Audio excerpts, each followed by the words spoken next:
Setelah sempat tersandung masalah perseteruan dengan pimpinan Majelis Thoriqul Jannah di Hong Kong yang berniat mengundangnya untuk berdakwah di Hong Kong terkait tarif ceramahnya, kini Ustadz Kondang Saleh Mahmud atau akrab disapa Ustadz Solmed kembali menjadi berita. Kabar terbaru itu ternyata dipicu dari kicauan Ustadz Solmed di Twitter yang mencurigai para buruh migran di Hong Kong sebagai bagian dari komunis. Tak pelak, ribuan para pahlawan devisa yang bermukim di Hong Kong naik pitam. Bahkan sebuah surat terbuka dari seorang TKI yang mengaku tak kenal sang ustadz dikirimkan lewat media online sebagai luapan perihnya hati yang terluka serta kekecewaan yang besar terhadap pernyataan Ustadz Solmed yang dianggapnya gibah atau fitnah. Bukan cuma itu, Serikat Buruh Migran Indonesia di Hong Kong yang diwakili Sri Ngatin juga menyayangkan sikap Ustadz Solmed yang dianggap menuduh tanpa dasar yang jelas.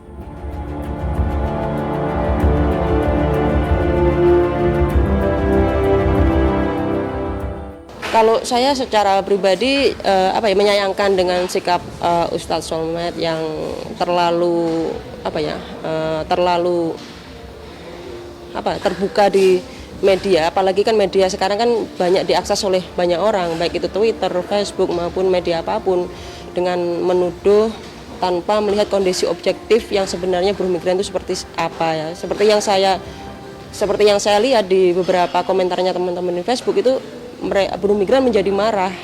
Yang dulunya marah hanya satu kelompok, sekarang semuanya menjadi marah gara-gara statementnya dia yang mengatakan buruh migran di Hong Kong itu hanya mencari keuntungan dari event-event tertentu, mengundang ustadz itu hanya untuk mencari keuntungan, dan juga mengatakan bahwa organisasi buruh migran itu disebut komunis gitu.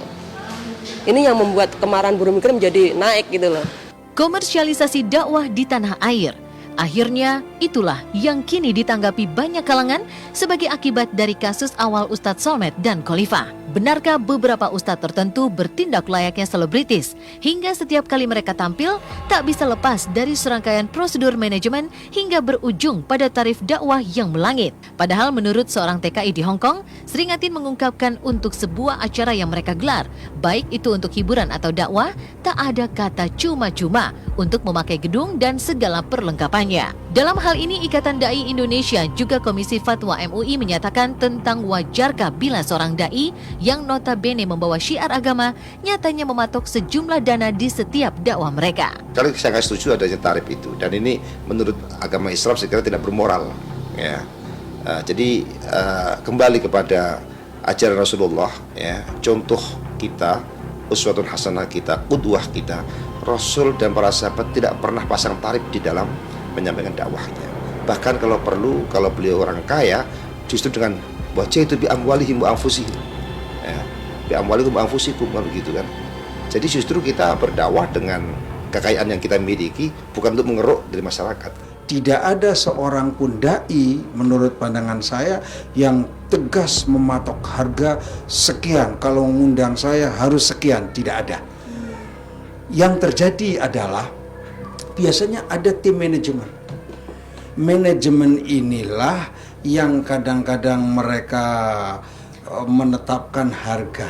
Tempat di Hong Kong itu nggak ada yang gratis ya. Walaupun kita ada tempat yang gratis, itu pasti ada biaya yang lain, kayak misalkan biaya sound system, asuransi, konsumsi, itu adalah biaya yang udah pasti. Kalau misalkan di indoor atau di dalam gedung itu biayanya paling nggak satu gedung itu 4.000 sampai 6.000. Itu hanya biaya gedungnya saja. Kalau biayanya itu ada sound systemnya itu paling nggak ada 5.000 gitu. Jadi itu adalah biaya pokok yang harus dikeluarkan buruh migran untuk menggelar sebuah acara, dan itu nggak murah gitu.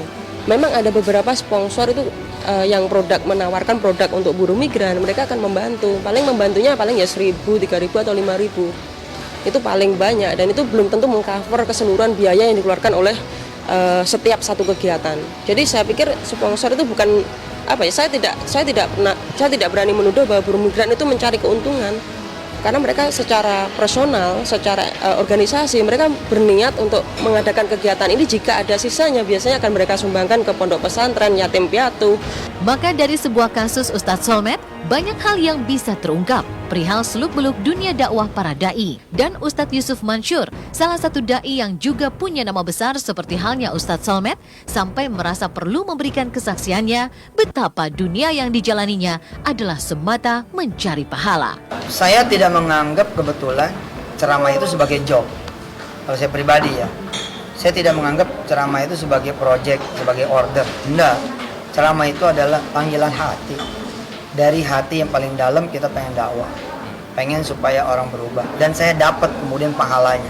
Itu more than enough, lebih daripada cukup. Bahwa kalau saya kemudian dibagi, ya saya terima. Kalau saya nggak dibagi, ya saya tungguin dong.